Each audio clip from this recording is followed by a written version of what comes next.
নমস্কার। এটা খুশির বা আনন্দের মুহূর্ত, কারণ আমি কালকে $53 উইথড্রল মেরেছিলাম।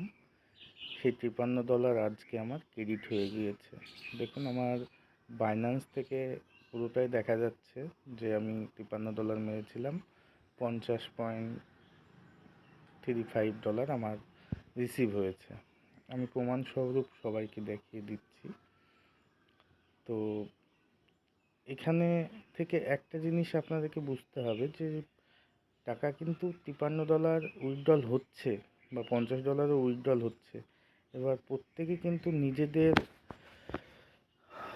সামর্থ্য অনুযায়ী যারা টাকা ইনভেস্ট করবেন, এখানে কিন্তু রিস্ক থাকছে একটা কোম্পানির তরফ থেকে যে কতদিন এইভাবে ডলারটা দিবে, না সকলের টাকা একসঙ্গে নিয়ে পালিয়ে যাবে, এরকম চিন্তাভাবনাও থাকতে পারে কোম্পানির।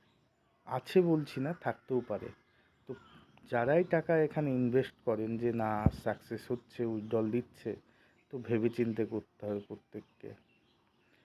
তো সব থেকে ভালো কাজ হয় এখানকার যে প্রথমত আমরা ইনভেস্ট করলাম, ইনভেস্ট করে মেন যে 5 বা 6 দিনের স্ট্রাইক করে আমাদের অরিজিনাল ব্যালেন্সটাকে এখান থেকে বের করে নিলাম বা উইথড্রল করে নিয়ে আমরা পরবর্তীতে যে টিএফটি টোকেনটা পড়ে থাকছে সেটা দিয়ে আমরা যদি কাজটা চালিয়ে যাই, তাহলে আমাদের হারানোর ভয়টা খুব কম থাকবে।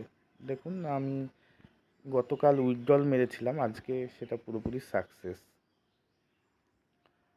আজকে আমি পুনরায় স্টেক করতে যাব।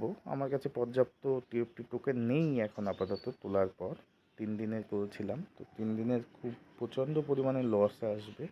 3 দিনের কেউ করবেন না, মিনিমাম 6 থেকে 7 দিনের আপনি স্ট্রাইক করুন।